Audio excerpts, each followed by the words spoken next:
दोस्तों, आपका स्वागत है आपके चैनल स्टडी पॉइंट 199 पर। आज हम लोग क्लास 12 की रसायन विज्ञान का अध्याय 3 का एक बहुत ही इम्पोर्टेंट क्वेश्चन देखने वाले हैं, जो है कि आर्हेनियस समीकरण। तो चलिए देखते हैं। आर्हेनियस ने अभिक्रिया के वेग तथा ताप के प्रभाव को दर्शाने के लिए एक गणितीय समीकरण दिया, जिसे आर्हेनियस समीकरण कहते हैं।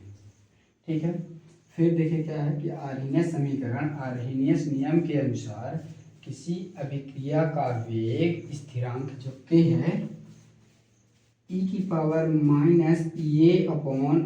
के समानुपाती होता है। तो चलिए देखते हैं। अर्थात इसका मतलब है जो k है वो प्रोपोर्शनल है e⁻⁻A/RT के। जब प्रोपोर्शनल के चिन्ह हटेगा समानुपाती के, तो नियतांक आ जाता है। आर्हेनियस नियतांक बोलते हैं इसको, E/RT आ गया। लिख देंगे कि जहाँ के क्या चीज है, के है तुम्हारा वेग स्थिरांक, ए क्या है आर्हेनियस स्थिरांक है। फिर ए क्या चीज है, ये है सक्रियण ऊर्जा है। आर क्या है सार्वत्रिक गैस नियतांक। टी क्या चीज है, परम ताप। इसको हम लोग बोल देते हैं आवृत्ति कारक, भी इसको बोलते हैं आवृत्ति कारक। ठीक है, ये समीकरण नंबर 1 है। फिर इसके बाद क्या करेंगे, समीकरण 1 का लघुगणक लेंगे। समीकरण 1 के दोनों पक्षों का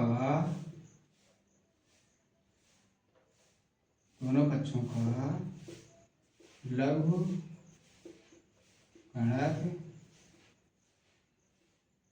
लॉग होता है लेने पर।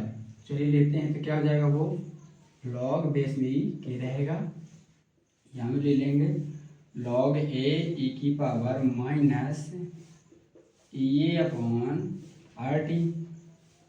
ये लॉग के रहेगा।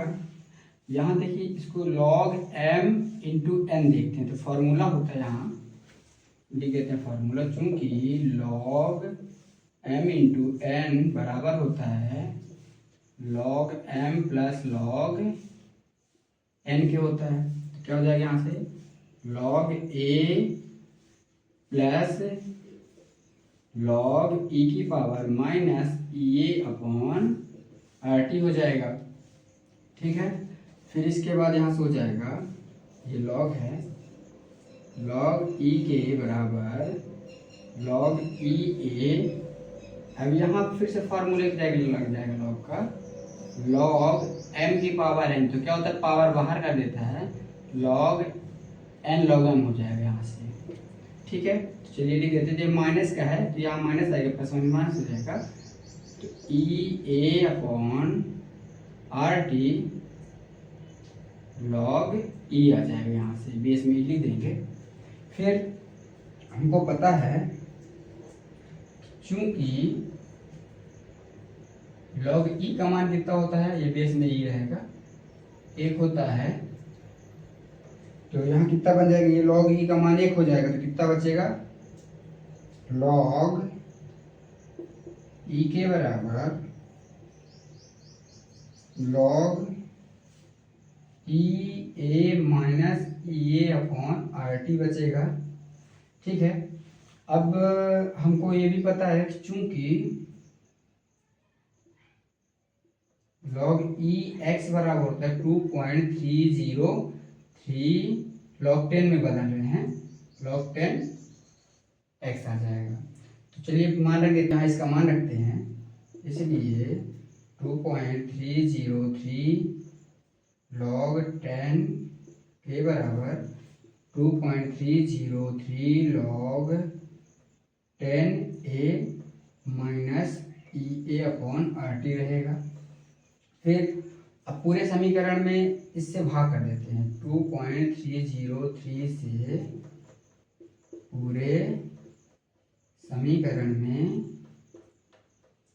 भाग करने पर, तो जब भाग करेंगे तो क्या हो जाएगा, यहाँ से यार ये इसे कर जाएगा तो कितना बचेगा, लॉग 10 के बचेगा, यहाँ बचेगा लॉग 10 ए आ जाएगा माइनस ये अपॉन भाग करेंगे तो यहाँ नहीं था तो नहीं कटेगा, तो ये आ जाएगा आर टी आ जाएगा। ठीक है, फिर इसके बाद एक लाइन और लिख सकते हैं अपन लोग, लॉग 10 के बराबर लॉग 10 ए माइनस ये अपॉन 2.303 आर इंटू 1/t भी यहाँ लिख सकते हैं। ठीक है, अब हमको पता है कि रेखा का समीकरण क्या होता है, रेखा का समीकरण होता है y बराबर mx प्लस सी होता है। ठीक है, या y बराबर लिख सकते हैं c प्लस mx लिख सकते हैं, तुलना कर देंगे इसको, कितना समीकरण 2 बन जाएगा, समीकरण 2, इसको 3 मान लेते हैं, समीकरण 2 व 3 की तुलना करने पर तो कितना हो जाएगा, y का मान कितना आ जाएगा, यहाँ से लॉग 10 के, फिर c का मान आ जाएगा लॉग 10a, और m का मान आ जाएगा ये अपॉन 2.303r, और x का मान आ जाएगा 1/t। तो देखिए इतना, अब हम लोग यहाँ एक तो ग्राफ इसका बना देंगे, जगह नहीं है, चलिए यहाँ देख लेते हैं अपन लोग।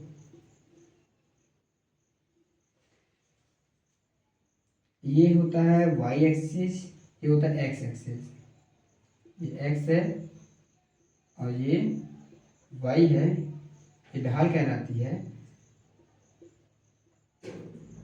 ढाल कितना हो जाएगा, माइनस ये अपॉन 2.303 आर, ये ढाल है, ये x है, x कितना आया था 1/T, इसको 0 मान लेते हैं, और y कितना आया था log 10 के, ये होता है अंतःखंड, अंतःखंड यानी log 10 ए आ जाएगा। तो ये पूरा हो चुका है, तो आप लोग इसको देख लीजिए और अच्छे से लिख लीजिएगा, पहले डिफिनेशन, फिर यहाँ से यहाँ तक करेंगे, फिर ये स्टेप लिखेंगे, इसके बाद ही यहाँ पहुँचेंगे, अंत हो जाएगा। देख लीजिए आप लोग, वीडियो अच्छी लगे तो ज़रूर लाइक करिएगा।